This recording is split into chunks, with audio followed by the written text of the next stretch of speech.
Today we're working on a 2009 W221 S-Class S550.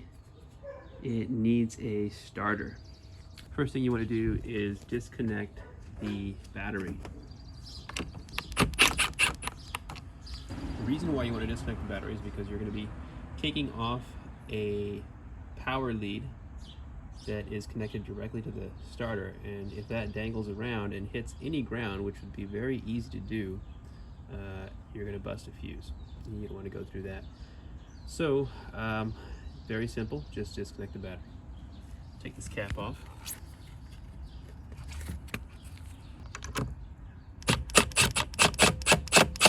Okay, disconnect the ground side first, and then the power. All right, so now we're getting under the car. We're gonna take off these protective panels underneath here. You're gonna take off two of them. This one here, and that one, the second one back there. There's just a bunch of little 8mm.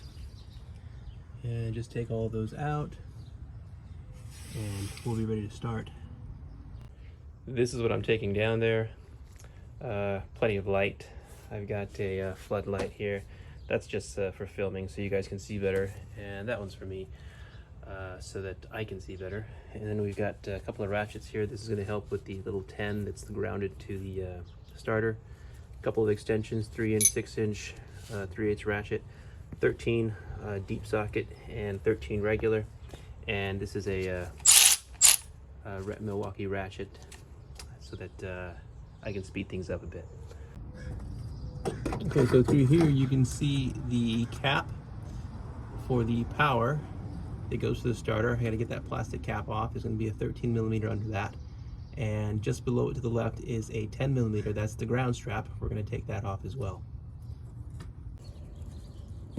Okay, so you can see the starter through here. That's the 13mm that had the black plastic cap on. I've removed the black plastic cap, and there's a 10mm that's holding onto the ground strap. We're gonna have to remove both of those bolts.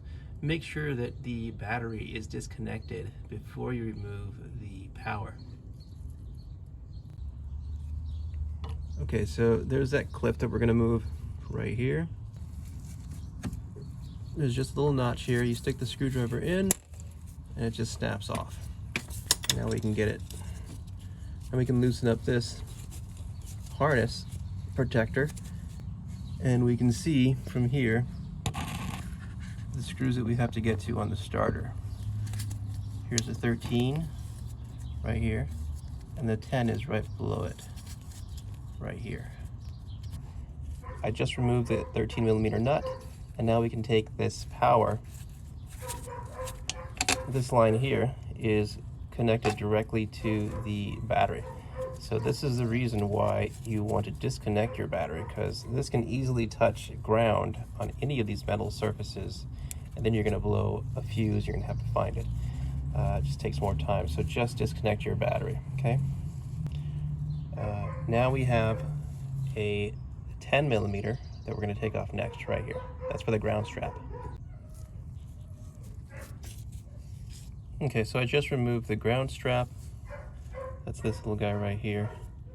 That was connected right here on this smaller bolt here. Okay, so what's next is this is already loose, so that can come away. And we just need to get these two bolts here. This one and this one up top here, right up there.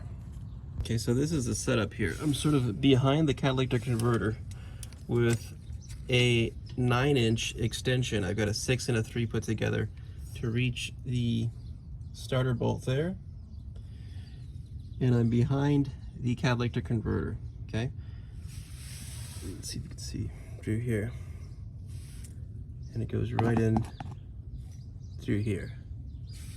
Okay, so you can get little tiny turns here just to loosen it up. Now I'm going to try to get my ratchet in here to speed things up.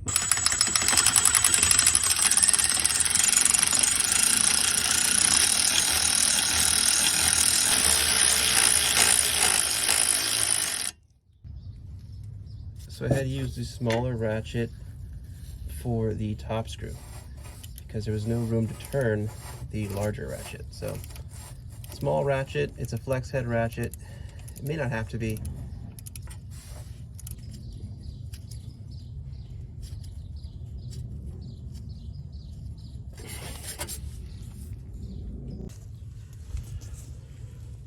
Okay, so the trick to getting this starter out is to put the solenoid facing the catalytic converter like this here, okay? Solenoid's facing the catalytic converter. It slides right out. Okay. Any other direction, and this can be really tough. Okay, we're in.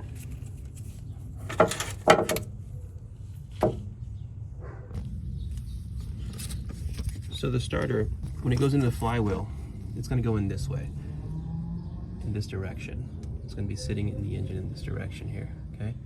You can't really mess it up because the bolts, they won't fit if you put it the wrong way. If you were to put it like this, the bolts wouldn't fit, so you can't get it wrong. But just so you know, this little sprag here has to face the flywheel, so it goes in like this.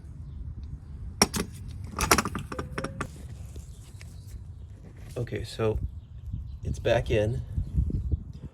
I got both bolts in, holding it in. So we just want to make sure that our ground wire is attached. That's this little guy here, this wire.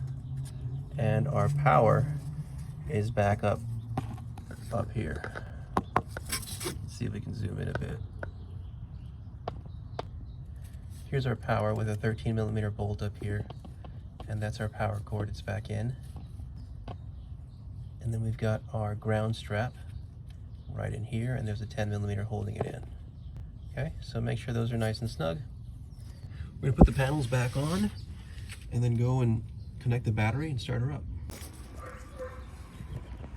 All right, so when it's time to hook up the battery, you go power first, the opposite of taking it off.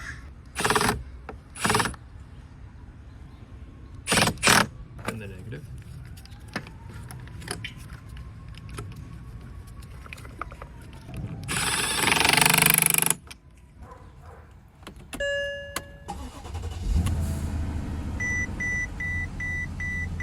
Start it up nicely. Whenever you disconnect the battery, the ABS and ESP light is going to be on. To reinitialize the steering angle sensor, all you have to do is turn the car on in park, rotate the wheel, the steering wheel, from lock to lock. You can go all the way to the right, and then all the way to the left, and then back to center. Then drive the vehicle for about 100 yards, and it will turn off.